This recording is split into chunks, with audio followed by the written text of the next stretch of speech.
Make sure you do what you're good at. He says, whatever you do as though you were working for the Lord rather than for a paycheck. Remember that the Lord will give you an inheritance as your reward. Did you know that you can be double dipping? You can do one work and get 2 paychecks. One from your employer, it's always going to be less than what you deserve. And one from your master is always going to be more than what you deserve. Woo-hoo-hoo-hoo. Lord, help me. Remember that the Lord will give you an inheritance as your reward, and that the master you are serving is not Jose, but Jesus. Jesus Christ. Your master is not Bob, it's Christ. So think about this. What would happen if you would go to work tomorrow? I know you're punching numbers on Excel sheet. I'm just answering the phone call. I'm just cleaning the carpet. I'm just, mowing the lawns. I'm just hanging the Christmas lights everywhere. I'm just opening the doors. I'm just a security guard. I mean, there's no promotion. There is no future in that. But God doesn't look at, the gospel does not see work like that. God says when you're doing that work, while you're getting paid from your boss, probably less than you want, you might not like the conditions. God says, do it as for me. Then He says, at the end of the day, you're not only getting a paycheck, God says you're getting an inheritance. Inheritance as a reward. That's why a lot of you are going to be blessed beyond your employment. Why? Because God is watching what you do. The gospel doesn't teach us make sure we get the most lucrative job. The gospel says whatever job we do it with all of our heart. And we remember not only the boss is watching, the king is watching. The boss has a paycheck, the king has an inheritance. And Lord knows I want both. An inheritance as your reward. When my wife was working in a post office and she had a Mercedes from auction, but it was still Mercedes. And she comes out on Friday, she got her paycheck, and her manager said, well, you're rushing to the bank so you can cash this check to make payment on this Mercedes. She said, no, my Mercedes is paid off. He looks at her, he says, with part-time job? She says, and my wife, a little bit overconfident, and she says, this job is not providing for me.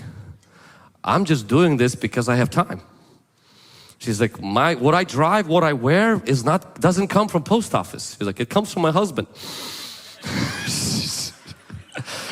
I was like, babe, that's what's up. That's what's up, yeah. But honestly, that's how she lives, is that she does that work, but ultimately her provision doesn't come from her resource, which is the job. It comes from her source. I wonder what would happen if we would view our life like that. That we would give all the providing weight upon God and say, Lord, provide for me as for your daughter. As for your son, the single moms, provide for me, Lord, and I will do my best, all the work as unto you. I will not come late and leave early and be on TikTok because nobody's watching. I'm going to do my work as though God is watching. He's keeping the record, and I will do it with integrity. I will do it with honesty. I will do it hard working because my God is planning a reward. You're like, but Vlad, you don't understand. How will God give me that reward? May I remind you, He knows the last 4 digits of your social security. He also knows your routing number and your account number. God knows where you live. He knows the post office box that belongs to you. He knows how to surprise you.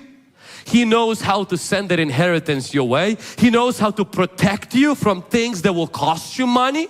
He knows how to guide you where you will not make certain decisions that will completely empty your bank account. He knows how to keep you away from that idiot, that person that is going to destroy your life. God knows how to provide and protect. Trust Him.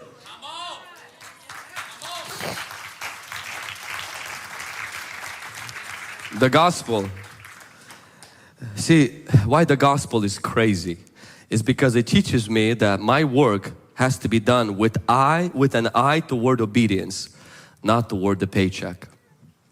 You know, when I worked at the church since I was 16 until last year. So until December of last year, then in January I felt on my heart that it's time to give my pay every month until we move into the new building. But somehow I feel like it's going to be for the rest of my life. But at least right now I know strongly it's until I move into the new building, till we move into the new building. So for 20 years I was employed at the church. Now for those of you who think that your tithing was paying for my salary, most of you were not here, so just relax. We had a government school that rented the facility. They actually pretty much paid for my salary.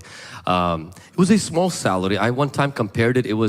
I think it was about 50 cents above McDonald's because I was checking what my other options are. And so with my pay, I had a lot of options actually. And for about 7 to 8 years, I never got a raise. And never asked for a raise because the church wasn't growing, so I felt guilty even receiving the pay that I was receiving, even though I was working 24/7 at the church. And I don't know, brought me a lot of guilt working at the church because I almost felt like I was guilty for why the church wasn't growing because the church is paying me, and then it's not growing. But I was like, God, you know, it's kind of your church, not my church, but people are looking at me. I just feel funny, and I had a lot of emotional things that I needed to process. And when I got married, you know, I was concerned for my future, like every person is concerned for their future. And I remember I started to ask the Lord, I said, Lord, this is what changed. When I stopped looking at the church as my provider, I started to look at the church as a place where I serve and I work. And God is my provider.